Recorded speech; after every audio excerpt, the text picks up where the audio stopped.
সুপ্রিয় শিক্ষার্থীরা, আজকের গণিত পাঠে সবাইকে স্বাগত। তোমরা নিশ্চয়ই ভালো আছো, আমিও ভালো আছি। তো চলো দেরি না করে আজকের পাঠটি শুরু করি। শিক্ষার্থীরা, স্ক্রিনে বীজগণিতীয় রাশির কিছু সূত্র দেখতে পাচ্ছ। সূত্রগুলো নিশ্চয়ই তোমাদের কাছে পরিচিত। হ্যাঁ, প্রতিটি বীজগণিতীয় রাশির পরিচয় এবং সূত্র গঠন নিয়ে গত পাঠে তোমাদের সাথে আলোচনা করেছিলাম।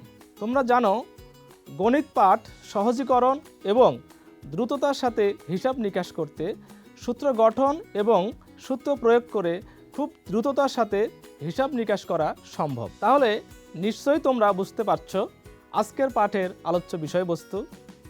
হ্যাঁ শিক্ষার্থীরা, তাহলে দেরি না করে আজকের পাঠের আলোচ্য বিষয়বস্তু জেনে নিই। শিক্ষার্থীরা, তাহলে আজকের পাঠের আলোচ্য বিষয়বস্তু বীজগণিতীয় সূত্র প্রয়োগ করে গাণিতিক সমস্যার সমাধান। শিক্ষার্থীরা, আজকের পাঠে আমরা যা শিখব বীজগাণিতিক সূত্র প্রয়োগ করে গাণিতিক সমস্যার সমাধান করতে পারবো। শিক্ষার্থীরা, তাহলে চলো আমরা গাণিতিক সমস্যার সমাধান করি।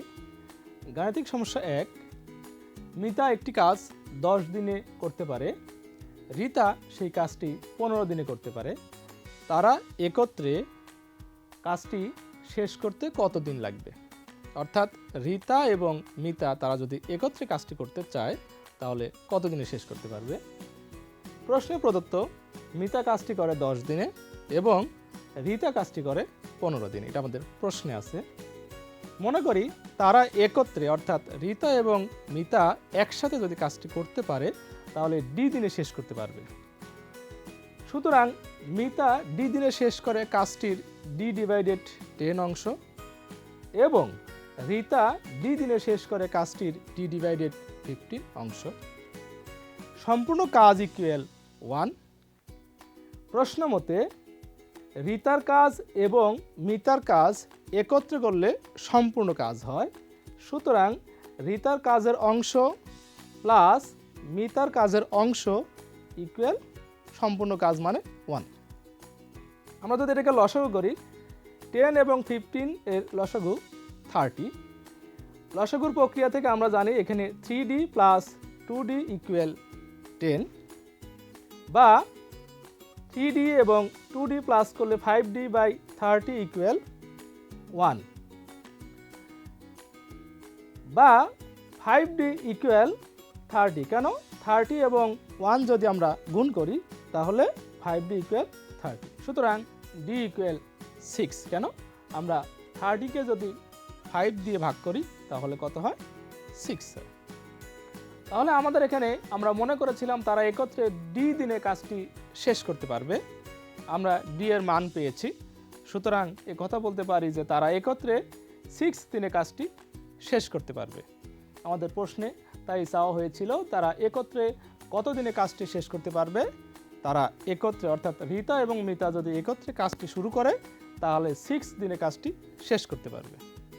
শিক্ষার্থীরা, গাণিতিক সমস্যা 2টা একটু দেখি। একজন মাঝি স্রোতের প্রতিকূলে পি ঘন্টায় d কিলোমিটার যেতে পারে। স্রোতের অনুকূলে ওই পথ যেতে তাদের কিউ ঘন্টা সময় লাগে। স্রোতের বেগ ও নৌকার বেগ কত? আমাদের সেটা নির্ণয় করতে হবে। মনে করি স্রোতের বেগ ইকুয়াল ভি কিলোমিটার পার ঘন্টা এবং স্থির পানিতে নৌকার বেগ ইকুয়াল ইউ কিলোমিটার পার ঘন্টা।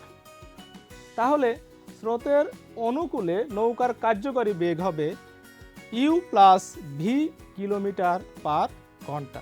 কেন? আমরা জানি অনুকূলে বেগ হয় স্রোতের বেগ এবং নৌকার বেগের সমষ্টি সমান, এবং স্রোতের প্রতিকূলে নৌকার কার্যকরী বেগ হবে U minus V kilometre per ঘন্টা। কেন? কারণ নৌকার বেগ ছিল ইউ কিলোমিটার পার ঘন্টা এবং স্রোতের বেগ ছিল ভি কিলোমিটার পার ঘন্টা। যেহেতু নৌকার বেগ বেশি, স্রোতের বেগ কম, সুতরাং u minus V kilometre per ঘন্টা হবে হচ্ছে প্রতিকূলে।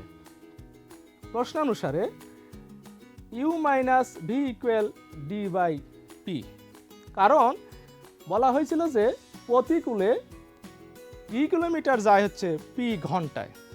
তাহলে 1 ঘন্টা যাবে হচ্ছে d/p কিলোমিটার, এবং u plus v equal d divided q, কারণ অনুকূলে ওই d কিলোমিটার পথ গিয়েছিল q ঘন্টায়। এখন আমরা যদি এই 1 নং সমীকরণ এবং 2 নং সমীকরণ যোগ করি, তাহলে u minus V plus u plus V equal d/p plus d/q। তাহলে আমরা যদি এটা এখানে মাইনাস ভি প্লাস ভি যদি রিমুভ করি, সেক্ষেত্রে ইউ আরেকটি ইউ, তার মানে 2u ইকুয়াল ডি, এবং ডি যদি কমন রাখি তাহলে 1/p প্লাস 1/q কিলোমিটার। সুতরাং ইউ ইকুয়াল এই 2টা ডি এর নিচে অর্থাৎ ভাগ আকারে যাবে, আর 1/p প্লাস 1/q। আবার 2 নং সমীকরণ হতে 1 নং সমীকরণ বিয়োগ করি। আমরা ইতিপূর্বে 2 এবং 1 নং সমীকরণ বের করেছি।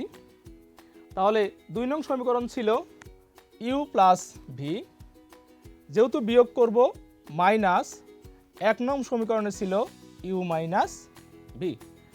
2 নং সমীকরণে রাইট সাইডে ছিল d/q, 1 নং সমীকরণের রাইট সাইডে ছিল d/p, বিয়োগ করেছি মাইনাস।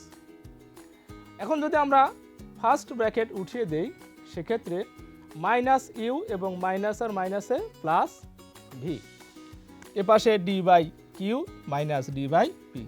এখানে ইউ এবং মাইনাস ইউ যদি আমরা রিমুভ করি, সেক্ষেত্রে ভি এবং ভি যোগ করলে 2v ইকুয়াল ডি, ডি যদি কমন রাখি তাহলে 1/q মাইনাস 1/p, বা এই 2টা ডি এর নিচে দিলাম ভাগ আকারে, তাহলে d/2 into 1/q minus 1/p। তাহলে নৌকার বেগ আমরা পেয়েছি ইউ এর মান d/2 into 1/p plus 1/q, এত কিলোমিটার পার ঘন্টা, এবং স্রোতের বেগ v equal d/2 into 1/q minus 1/p, এত কিলোমিটার পার ঘন্টা। তাহলে আমাদের চাওয়া হয়েছিল যে স্থির পানিতে নৌকার বেগ এবং স্রোতের বেগ কত ছিল। আমরা নৌকার বেগ এবং স্রোতের বেগ নির্ণয় করেছি। শিক্ষার্থীরা, আমরা গাণিতিক সমস্যা 3টে একটু দেখি। একটি নল 12 মিনিটে একটি খালি চৌবাচ্চা পূর্ণ করতে পারে। অপর একটি নল দ্বারা 1 মিনিটে তা থেকে 15 লিটার পানি বের করে দেয়। চৌবাচ্চাটি খালি থাকা অবস্থায় 2টি নল একসাথে খুলে দেওয়া হলে চৌবাচ্চাটি 48 মিনিটে পূর্ণ হয়। চৌবাচ্চাটিতে কত লিটার পানি ধরবে সেটা নির্ণয় করতে হবে। শিক্ষার্থীরা, সমাধান করি। মনে করি চৌবাচ্চাটিতে প্রথম নল দ্বারা প্রতি মিনিটে x লিটার পানি প্রবেশ করে এবং চৌবাচ্চাটিতে মোট y লিটার পানি ধরে। প্রশ্নে প্রদত্ত প্রথম নল দ্বারা 12 মিনিটে খালি চৌবাচ্চাটি পূর্ণ হয়। তাহলে 1 মিনিটে যদি x লিটার পানি প্রবেশ করে, 12 মিনিটে প্রবেশ করা পানির পরিমাণ 12x, এখানে আমরা 12x লিখেছি। আর 12x পানি পূর্ণ হয় মানেই হচ্ছে y লিটার পানি। সুতরাং আমরা এই কথা বলতে পারি যে y ইকুয়াল 12x বা 12x। দ্বিতীয় নল দ্বারা 1 মিনিটে তা থেকে 15 লিটার পানি বের হয়ে যায় এবং 2টি নল দ্বারা একত্রে 48 মিনিটে বা 48 মিনিটে খালি চৌবাচ্চাটি পূর্ণ হয়। সুতরাং চৌবাচ্চাটি হতে বের হওয়া মোট পানি ইকুয়াল 48x। কেন? কারণ 1 মিনিটে প্রবেশ করে x লিটার, অতএব 48 মিনিটে প্রবেশ করবে হচ্ছে 48x লিটার পানি, এবং চৌবাচ্চাটি হতে বের হওয়া মোট পানির পরিমাণ 48 ইন্টু 15x। কারণ 1 মিনিটে বের হয় 15 লিটার পানি, সুতরাং 48 মিনিটে বের হবে 48 ইন্টু 15 লিটার। সুতরাং চৌবাচ্চাটিতে ধারণকৃত মোট পানির পরিমাণ প্রবেশকৃত পানি 48x মাইনাস বের হওয়া পানির পরিমাণ 48 ইন্টু 15x। চৌবাচ্চাটিতে আমরা পূর্ববর্তীতে দেখলাম যে প্রবেশকৃত মোট পানি y ইকুয়াল 12x এবং চৌবাচ্চাটিতে ধারণকৃত মোট পানি y equal 48x minus 48 into 15 বা y ইকুয়াল 48x মাইনাস 720, অর্থাৎ আমরা 48 ইন্টু 15 ক্যালকুলেশন করলে 720 বা y এর মান ছিল এখানে 12x, আমরা y এর মান 12x লিখলাম ইকুয়াল 48x মাইনাস 720। এবার আমরা রাইট সাইডের পার্টটা লেফট সাইডে লিখলাম এবং লেফট সাইডের পার্টটা রাইট সাইডে লিখলাম বা 48x right side plus 12x কে লেফট সাইডে নিয়ে আসলাম মাইনাস 12x ইকুয়াল লেফট সাইডে 720 কে মাইনাস ওই পাশে রাইট সাইডে নিয়ে গেলাম প্লাস 720 হলো। 48x থেকে 12x বিয়োগ করলে 36x ইকুয়াল 720। সুতরাং x ইকুয়াল 720 কে যদি 36 দ্বারা ভাগ করি 20 হবে। 1 নং সমীকরণে x এর মান বসিয়ে পাই। 1 নং সমীকরণ ছিল হচ্ছে y ইকুয়াল 12x, তার মানে 12 ঠিকই আছে, x এর মান 20। সুতরাং y ইকুয়াল 12 এবং 20 যদি গুণ করি কত 240। চৌবাচ্চাটিতে 240 বা 240 লিটার পানি ধরে। শিক্ষার্থীরা আমরা পরবর্তী গাণিতিক সমস্যাটা দেখি। গাণিতিক সমস্যা 4, একটি দ্রব্য x% ক্ষতিতে বিক্রয় করলে যে মূল্য পাওয়া যায় 3x% লাভে বিক্রয় করলে তার চেয়ে 18x টাকা বেশি পাওয়া যায়। দ্রব্যটির ক্রয় মূল্য কত ছিল? মনে করি দ্রব্যটির ক্রয় মূল্য ছিল c টাকা। ধরে নিলাম বিক্রয় মূল্য ইকুয়াল s, দেওয়া আছে ক্ষতির হার R1 ইকুয়াল x%। এখানে একটা লাভ আছে এবং একটা ক্ষতি আছে। আমরা ক্ষতির হারকে R1 ধরলাম, সেটা x% প্রশ্নে প্রদত্ত বা x ডিভাইডেড 100 এবং লাভের হার R2 ইকুয়াল 3x%, আমাদের 3x% রয়েছে এবং সেটাকে আমরা ভেঙে লিখলাম 3x ডিভাইডেড 100। x% ক্ষতিতে বিক্রয় মূল্য S1 equal C into 1 minus R1। আমরা জানি ক্ষতি হলে মাইনাস হয় এবং S1 equal C into 1 minus R1 এর মান আমরা এখানে দেখতেই পাচ্ছ, এটা লিখে রেখেছিলাম, অর্থাৎ x ডিভাইডেড 100। আবার 3x% লাভে বিক্রয় মূল্য S2 equal C into 1 plus R2। লাভ হলে প্লাস বা S2 equal C into 1 plus R2 এর মান আমরা 3x ডিভাইডেড 100 সেটার মানটা বসালাম। আমরা জানি ক্রয় মূল্য C এবং লাভ বা ক্ষতির হার R হলে বিক্রয় মূল্য S equal C into 1 plus or minus R।